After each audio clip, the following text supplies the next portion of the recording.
I'm looking at the table right now and I'm thinking to myself, who is actually going to finish in the top six? Who is actually going to qualify for Europe?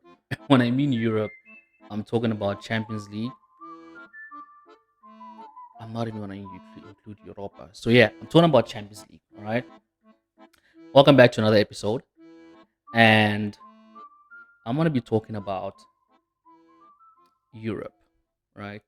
I'm going to be talking about should United qualify for Europe? Are we going to be able to make it into Europe, into Champions League, or are we not? Should we fight to get into Champions League, or should we just leave it as it is? Now, we know that there's a lot of implications, financial implications, not finishing in a Champions League position, right, and not playing in the Champions League, because we all know that there's monetary value added to these competitions, being in the competition, winning the competition, etc., etc. So it really does so much for your club financially when you participate in these big European competitions. So when you're not in that conversation, then your club is not benefiting from those, financial benefits or financial incentives for qualifying into a European competition. Right, United right now have played 32 games. All right. Um, so I think this coming week is going to be a double game week. So any of you guys who play fantasy, you probably understand it. What I mean by double game week, and I think that's also a term we use outside of fantasy. Not really sure, but there's an upcoming double game week that's coming up, and that's going to give a lot of opportunity for teams that are currently fighting for that European spot.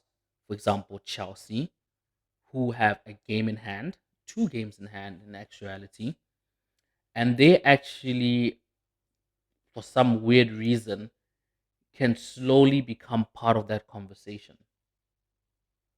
Right now, it seems set. Right now, it seems like Man City, Arsenal, Liverpool, Aston Villa, and Spurs most likely look like the favorites to qualify into the Champions League competition, right? With the top three, without a doubt, which all, when you look at City, that was 73 points, Arsenal 71, Liverpool 71, right? United dropped to seventh place after disappointing draw to Bournemouth, which has put us further away from trying to get to a top five position. In one of our catch up episodes, I spoke about Aston Villa having a better chance comfortably finishing in the top four, even over Spurs. And I think that has a lot to do with their manager. Um, I'm not disregarding the players. They've got a really good squad on their hands. Ollie Watkins is really getting into his stride. He's really got into his stride this season. Been a very important player for them, amongst the other players in question. But if any team had to finish in that top four, when you're looking at the top six before this game week ended, United maybe could have had a chance. Could have, maybe. Previous game, we drew, which we should have won. The game before that was against Liverpool. We're good to get a point, in all fairness. We lost against Chelsea. Recently had a crazy debate with Ben about that game in particular, but that one we're gonna keep it off record. That conversation is just for us. And prior to that, we drew to much was Brentford. So if you look at the first five games, right, and then before that we beat Everton. Sorry. So before we dropped seven, before this game week ended, we actually had a couple of teams that we could have beat in these past five games, and we could have stood a chance to actually qualify for Europe, but we didn't. And in football, we don't talk in if statements. We don't talk about what if this happened, or if only this happened or whatever. We speak on what has happened. And the fact of the matter is, we failed to do the bare minimum to give us a chance of qualifying into Europe. We're sitting at seventh. There's a possibility that once all the double game weeks have been played, there's a good chance that we could even drop even further back to eighth. We haven't shown any signs of playing better than what we're currently playing at. We've had one-off games. We've been playing very well, and I've just said like, if the game is chaotic, then United stand a chance of getting a goal, getting a win. But in very organized games, I feel that's not the case. I feel like when we play against teams that stick to the game plan, they always at the end manage to do the job against us. Whether that's winning, equalizing, whatever, but they basically take the 3 points off us. Should we finish in Champions League? Should we finish in a European competition spot? Yes. I know nobody likes Thursday night football, but it will really play a it will play a huge role in terms of the money that we can recuperate back, right, for being in those competitions, and that money will go a long way in terms of trying to rebuild this club.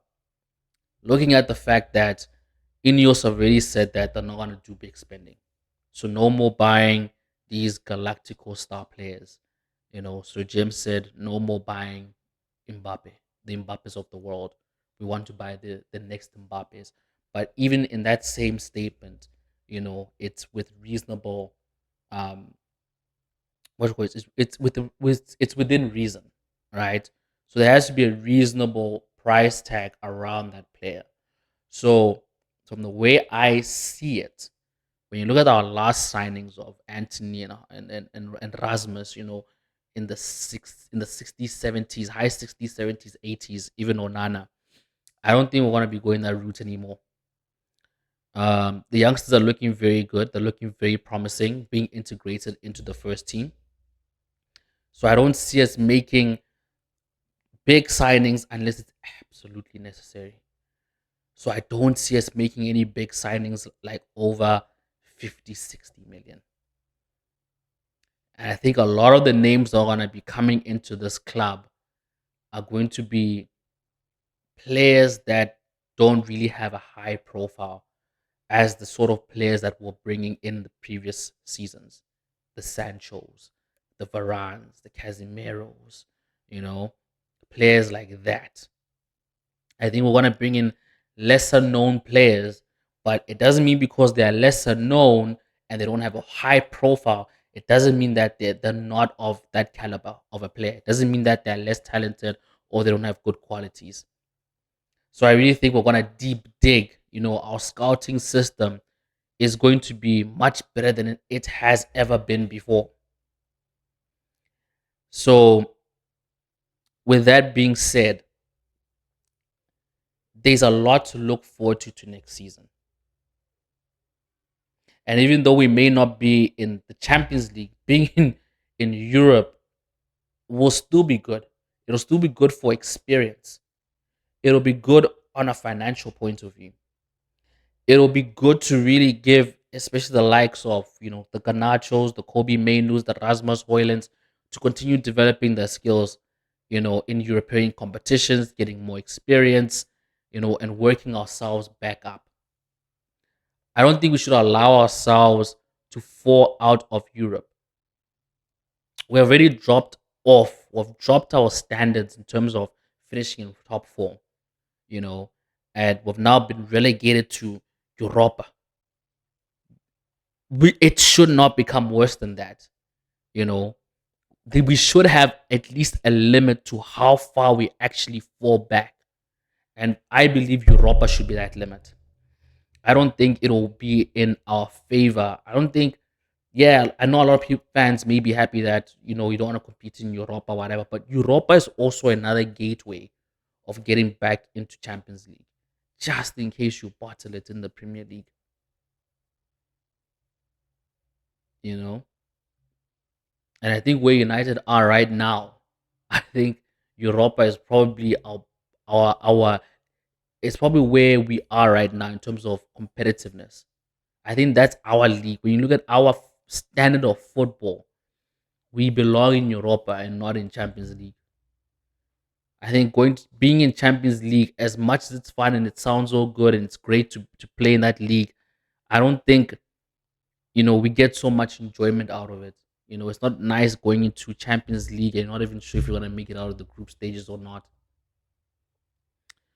So I think we stand a real good chance, trying to develop, trying to build, trying to go through a proper rebuild phase of bringing this club back to glory. And I think it starts by still remaining in competitive competitions like Europa. It's not Champions League, but you know, it's something. It's something that can help the boys, you know, um, in terms of fitness, right? You want them to be fit. You want them to know what it takes to take your body physically through so many competitions in a season, right? Look at Newcastle. Newcastle qualified for Champions League, the nine European competition, Premier League, FA Cup, Carabao. It clearly took a toll on them, right? This is a team that was, getting better and better, finished in top four, and now is sitting at sixth place, tie points with us, right? The only reason why they're ahead of us is because of goal difference. But you can see how much they've struggled this season, just being involved in a lot of competitions. So we don't want a case where we drop out of Europe and say it will be good for us because then we can just concentrate on the Premier League. But then we lose that element of fitness. We lose that element of, you know, building that stamina to be playing so many X amount of games throughout a season, taking your body, through the ringer for it to get accustomed to that. It just is what it is. That's how football is played nowadays. You look at these top teams, the Bayern Munichs of the world, the Real Madrids, the Barcelonas, the Cities, the Liverpools. Man, these guys are involved in all competitions and they're going the distance because the players, their their bodies have developed and have become accustomed to going through that type of you know physical strain throughout the season. And so we need to keep that momentum until we get back into the Champions League. We need to be involved in the conversation at all time. United need to finish in a European tournament position, come what may.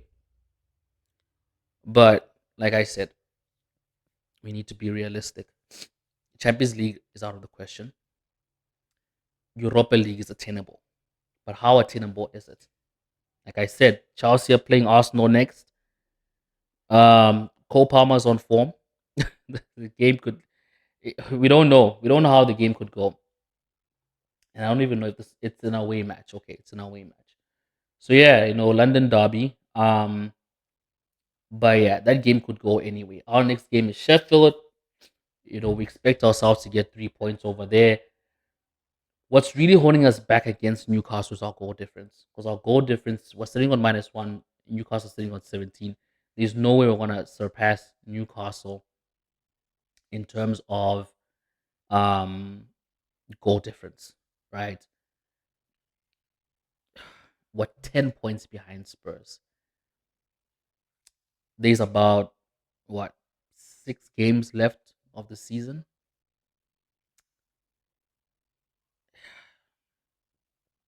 Yeah, Champions League is not. it's, I'm doing the math in my head, and it's not. No, that means winning every single game until the end of the season, and at least Newcastle and Spurs at least to lose 2/3 of that. Fuck. All of the games, actually. To be honest, all the games. I think top five at this point is secure. Yeah, it's secure. So yeah, it looks like we're gonna finish in Europe in a Europa position. But like I said, we are 3 points off Chelsea, and they've got 2 games in hand. What 2 points off West Ham? They don't have a game in hand, but you never know what can happen in these last 5 games, and we could finish outside of a European qualifying position. But yeah, I want to know your guys' thoughts, like for real. Jump in the comment section. Let me know. Like, tell me, should United finish in a European competition position? You know, do you think we still have a chance of qualifying for Champions League? And yeah, give me your predictions down below on um which position United will finish end of the season. Man, if I had to give my prediction, I would say seventh. I'll say seventh. I'll say United are most likely going to finish seventh. And it's so funny because, man, I don't even like saying this, but there's actually a race for sixth place between 4 clubs. There's a race for sixth. So, obviously the top five for Champions League, and then you obviously have, between eighth and sixth to qualify into Europe. And there's a little battle that's going over there. And Chelsea's in that conversation. Excuse me. And Chelsea's in that conversation. But yeah. Anyway, guys, thank you once again for listening to another episode. You can catch us on here on YouTube. Subscribe. We're gonna have a catch up episode real soon. And of course, you can catch us on all your favorite podcasting platforms or Glory Reds. With that being said, in the next one. Peace.